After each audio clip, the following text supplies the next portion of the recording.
Hello, everybody. My name is MJ the Tutor, and you are listening to another episode of Accounting Makes Sense, an MJ the Tutor podcast. This podcast is focused on helping accounting students all over the world by offering a quick warm up on various accounting and business topics that hopefully leads to the generation of bigger discussions and conversation. If you're currently studying CIMA right now, this episode is for you. In today's episode, we're going to be looking into the cost of quality. Most accounting students will probably have heard of this term before, the cost of quality, especially if you've been studying anything to do with total quality management, which is TQM. A bit of background on TQM and cost of quality. TQM is a management philosophy and approach that focuses on continuous improvement, customer satisfaction, and the involvement of all employees, meaning everybody, in the quality improvement process of a business.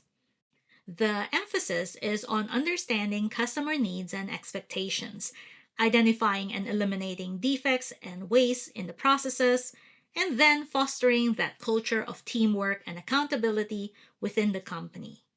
In this way, everybody is aware of why quality is done in a specific way and what it serves in the end in the greater scheme of things.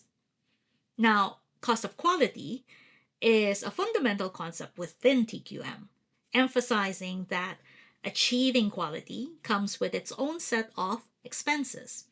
Nothing's free, even if you try to ingrain it into the process.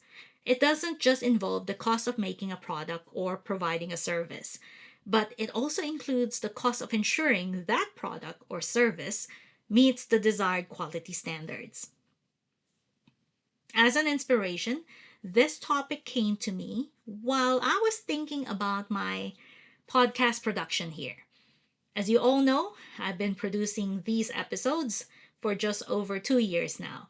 And while it served a basic purpose when I first started out, which is to give students some free resources and information about exam topics and how to study for CIMA, I do realize that in terms of production, it still needed some work. I've slowly begun realizing that content creation is not just about the material itself or text copy. You also need to think about how you present it and whether it is digestible at the other end. Now, we can probably spin another accounting topic for that line of thinking. But for today, we'll stick with the quality of the audio recording. The result that I'm trying to aim for is to ensure that the episodes are engaging, even when some of the topics are not as engaging. I mean, I can get pretty excited a lot about accounting stuff, but I have to admit that for most people, this is really a very boring subject. Going back on topic, as a podcaster, I've become more aware that as I strive to consistently deliver better quality listening experience to the listeners, I could actually equate the process to the cost of quality concept.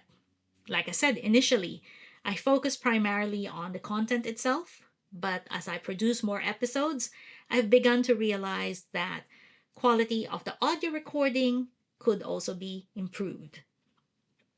So how do we actually identify quality issues in podcast recordings? It often starts with self-awareness. So I started noticing moments of background noises, occasional microphone pops, or volume inconsistencies, which is, I'm really very guilty of this one. And all these actually detract from the overall listening experience. And it got me thinking. Recognizing these issues is very similar, if not the same, to understanding the cost of quality concept. We need to consider the various components of cost of quality in podcast production. There are 4 costs of quality: prevention costs, appraisal costs, internal failure, and external failure costs. So let's start with the first one, prevention costs. As I'm slowly understanding what better audio quality should sound like, I try to invest more in improving the quality of the recordings. I'd invested in better equipment, such as better quality microphones. I sound treated my environment a little bit. Mostly, these are things that have to do with the actual recording. I invest in software that helps with audio processing and enhancement. I switch to better tools if one doesn't work or I find something better. I've also been training myself on better technique of speaking into the microphone. All these are considered prevention costs since they are actions done to prevent defects from occurring in the first place. As highlighted, this includes a variety of investments in quality training, process improvement initiatives, quality planning, and better equipment or technology. The second cost is appraisal costs. I also spend some time editing and using tools or software for the recording of the podcast. This is actually a very tedious part of the production for me. I don't really like it that much, but I do understand that as a cost of quality, this is considered appraisal cost, which is investing in assurances. I do sound checks and audit the recording, a lot of the tools I use to clean up the audio, to level the volume, remove filler words, and really long pauses on the recording.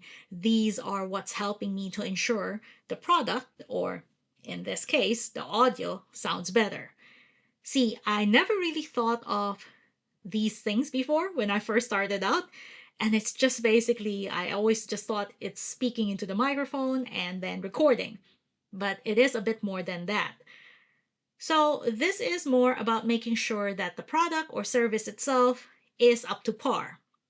The product is already produced or the service is already performed, and appraisal costs are costs incurred in evaluating the product or service to ensure it meets the quality standards. This can include inspections, testing, audit, and the cost of maintaining a quality control department. So our third cost is internal failure costs. Now, even armed with the training, technique, good tools and equipment, audio plugins, and whatnot, I can still mess it all up.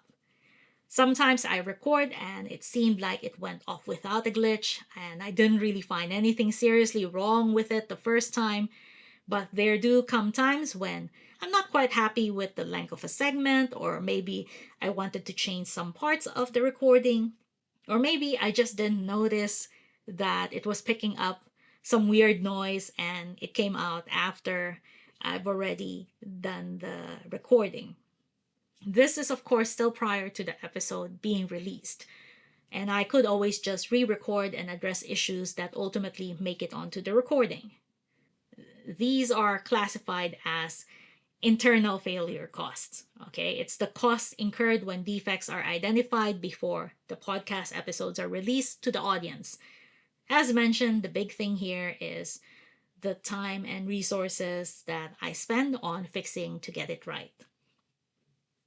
So the last cost of quality is called external failure costs. And these are costs incurred when defects are identified by your audience after the episodes have been released. I have been lucky enough that I've not had any of this. Fingers crossed. Now, I'm not saying all my podcast episodes are perfect, but I'm just kind of like thinking maybe my listeners are just a bit more forgiving. So thank you for that. I suppose with a podcast, if I had to turn in an episode where I just abandon cleaning up the audio and hold a podcast in a very busy marketplace or restaurant, or you can barely hear my voice or the topic that I'm discussing, then that would be quite serious. I think, though, that in terms of podcast production, this would really be a big thing where you damage your reputation as a podcaster, or you lose listenership or sponsorship if you have any of those, because you have not met the quality expectations of those people. So, as a conclusion, while the podcast's audio quality may not be perfect, it's evolving to be better. It's still evolving. The thing here is that I myself am on a journey of continuous improvement.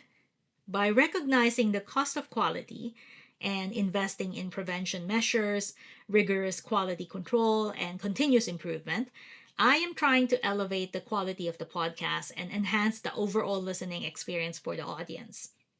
Ultimately, in business, prioritizing quality in the production not only strengthens the brand, but also positions the company for long term success. And I hope to do that for the podcast as well. Anyway, that is it for me today. As always, thank you for listening to Accounting Makes Sense, an MJ the Tutor podcast. I am your host, MJ. If you're keen to connect to be updated with the arrival of the next episode of the podcast or find CIMA resources online, please head on over to my website, www.mjthetutor.com. You can also hit subscribe on whichever platform you are using to listen to this podcast. If you want to connect on social media, I'm on Facebook, X, and Instagram under the name MJ the Tutor. So I hope to see you again next time. Ciao for now!